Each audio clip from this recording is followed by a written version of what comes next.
My dear students, sorry for this inconvenience. But I am continuing my topic. What is the topic? Ideal gas and the conditions which this gas should fulfill. तो मैंने क्या बताया? पहली condition, molecules are considered to be the point masses, and the second condition that there is no intermolecular force between them.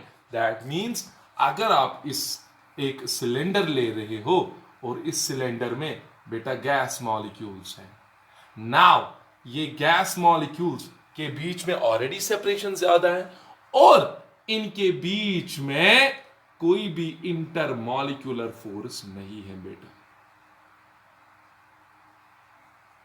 हां, collision तो दूसरी बात है। जब मॉलिक्यूल्स मूव कर रहे हैं तो ये कोलाइड भी कर सकते हैं। There is a probability that each molecule can collide with another molecule, but collision doesn't mean that there is an intermolecular force.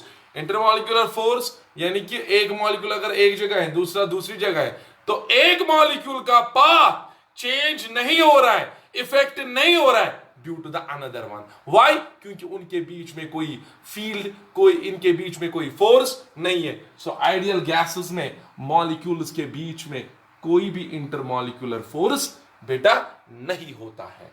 Now इसकी वजह से क्या मसला होगा?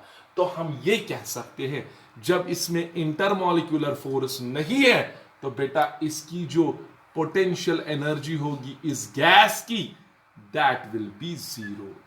Do you want to know the reason why the potential energy of such gas will be zero?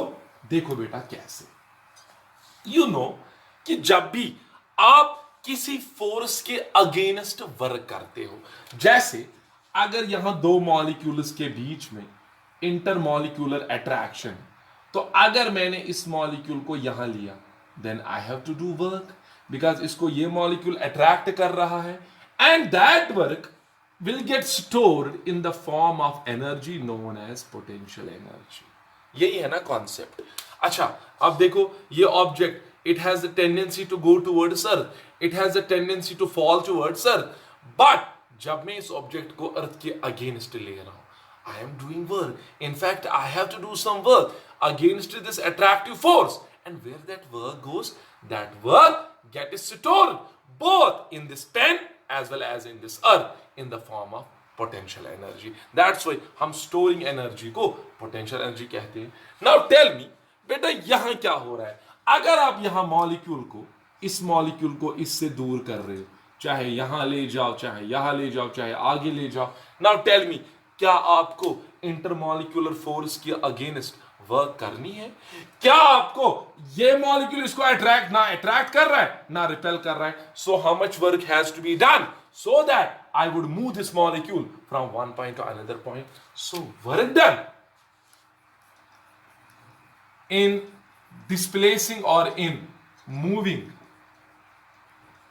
a molecule from one point to another point, कितनी work करनी है बेटा? Is zero. Why it is zero? Because work is force into displacement. When no force, there is no force of intermolecular force. Force is zero.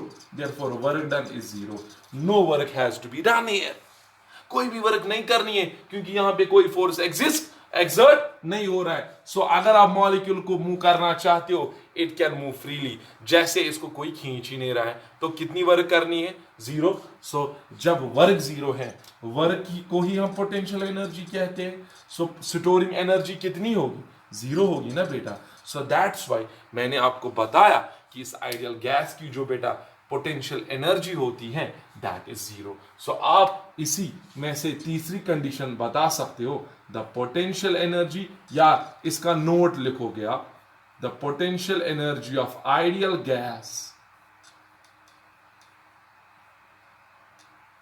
of an ideal gas is always equal to zero.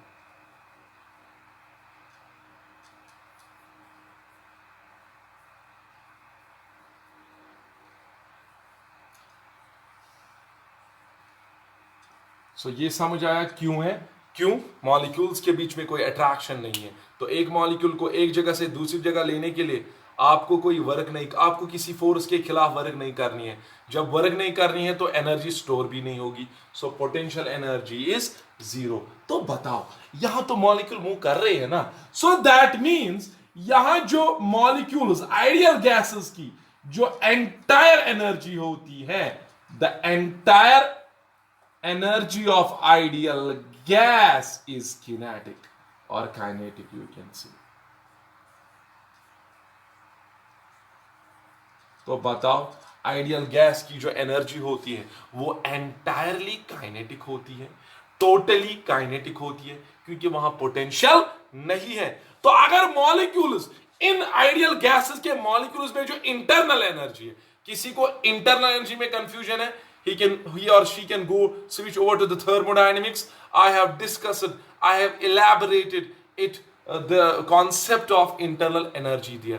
वो वहां पढ़ सकता है, समझ सकता है, तो बाद में उसको ये समझ आएगा। तो मैं ये बताना चाहता हूं कि जब इसकी एनर्जी एंटायरली काइनेटिक है, सो कैन आई से कि आइडियल गैस में जो इंटरनल एनर्जी है that is due to the kinetic energy of the molecules. So one more point I want to add here, that is कि जो ऐसा gas हो, आइडियल गैस हो, इस आइडियल गैस में जो इंटरनल एनर्जी है, इस गैस की जो इंटरनल एनर्जी है, द इंटरनल एनर्जी, वरना मैंने पढ़ाया था internal energy is the sum of potential energy and kinetic energy of all the gas molecules of the thermodynamic system.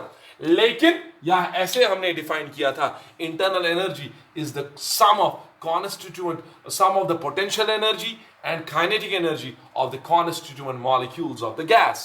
But here, for ideal gas, the internal energy of ideal gas is due to kinetic energy only. Is due to kinetic energy only. ठीक है, या due to kinetic energy alone लिख सकते हो। तो ये कुछ points साहब समझ आ रहे हैं बेटा? ये इस गैस के बारे में कुछ कंडीशन जो है वो आपको समझ आ रही है। सो और कुछ जो और एक इंपॉर्टेंट पॉइंट जो एक आइडियल गैस फुलफिल करना चाहिए वो ये है दैट इट शुड ओबे gas laws.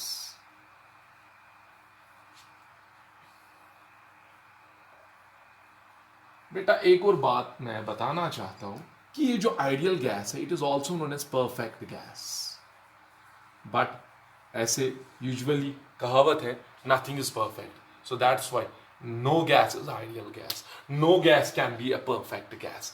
सो ये कुछ आइडियल कंडीशंस हैं जो दुनिया में कोई गैस फुलफिल नहीं कर सकता। लेकिन कुछ कंडीशंस जब क्रिएट करोगे आप उस सिस्टम में, तो वो गैस अप्रोच करेगा टुवर्ड्स आइडियलिटी, अप्रोच करेगा लेकिन पहुंचेगा नहीं। सो इसीलिए हमने चाहा जो काइनेटिक थ्योरी ऑफ गैसेस में जिस गैस की हम बात कर रहे हैं that is an ideal gas, क्योंकि इस कंडीशन पे जो भी गैसेस, जब भी गैस, जितने भी गैसेस हो, जब वो आइडियलिटी की ओर अप्रोच करेंगे तो उनका बिहेवियर ऑलमोस्ट सिमिलर हो जाएगा। Then it would be more convenient for us to study such gas. So it shows it should obey gas laws, and I'm not going to discuss this Boyle's law, Charles' law, pressure law, which is also known as Gay-Lussac's law. I'm not going to discuss such laws because chemistry में states of matter में आपने बहुत अच्छे से पढ़ा होगा। So I don't think that there is a need of teaching such gas laws. अगर हो then आप WhatsApp कर सकते हो, then I can think over those topics. अगर चाहोगे then I don't have an issue, I can go for it.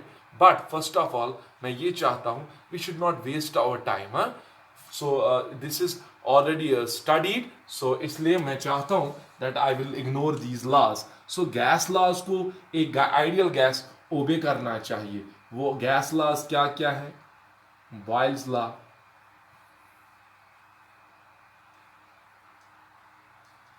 yes, Charles' law,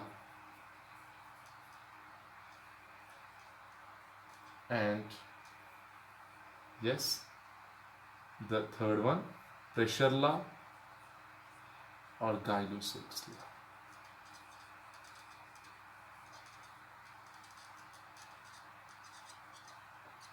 So these laws should be obeyed by a perfect gas. In fact, these laws, these gas laws are especially developed for what?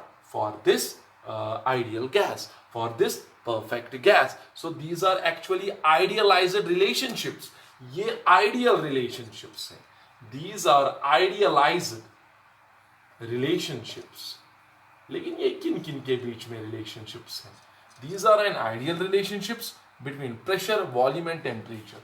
So macroscopic quantities के बीच में अगर आपको relation देखनी हो, इनमें से एक को हम constant रखते हैं, fix करते हैं और बाकी एक को change करते हैं, उससे दूसरा change होता है. So in Boyle's law, we keep the temperature constant and then study how the pressure will change with respect to the volume. In Charles' law, we keep the pressure constant and we study how the volume of the gas will change with the temperature.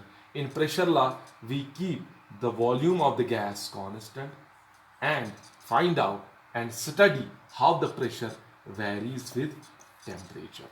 तो इसमें क्या हो रहा है? इसमें हमने temperature, Boyle's law में temperature को फिक्स किया और प्रेशर को स्टडी किया, how the pressure changes with respect to the volume. अच्छा, दिस चार्ल्स लॉ में हमने क्या किया? हमने प्रेशर को फिक्स किया, वॉल्यूम को देखा, how the volume of the gas changes with the temperature. अच्छा बेटा, गाइलो-सिक्स लॉ में क्या देखा? हमने अब किसको फिक्स रखा? वॉल्यूम को. And we have studied how the pressure of the gas varies with respect to the temperature. So these are the idealized relationships, idealized gas laws. अच्छा, real gas इन relationships को भी ये obey नहीं करता है, लेकिन अगर उन real gases को ऐसी condition create करे ताकि वो ideality की ओर approach करे, then and only then you can apply such laws to that real gas. Otherwise, these are the gases, these are the laws which are meant exclusively for an ideal gas. समझ आ रहा है? So that's why मैंने इनका नाम क्या रखा? What these laws are? Gas laws are what actually? These are the idealized relationships between pressure, volume and temperature for an ideal gas in which one of the thermodynamic variable, one of the macroscopic quantity is kept constant, while as we study how the second thermodynamic variable varies with respect to the third one. So this was about the ideal gas. So in the next lecture, inshallah, I am going to discuss what are the assumptions of kinetic theory of ideal gas. Ideal gas को समझने के लिए उसमें क्या assumptions हैं, उसके क्या postulates हैं, so that will be discussed in the next lecture. But वो हम देखेंगे, that was already given by the Boltzmann, Clark. So उन्होंने उस kinetic theory of gases के postulates को develop किया था. So इंशाल्लाह उसमें ये सारा कुछ एक्सप्लेन होगा. Thank you so much. अस्सलाम वालेकुम.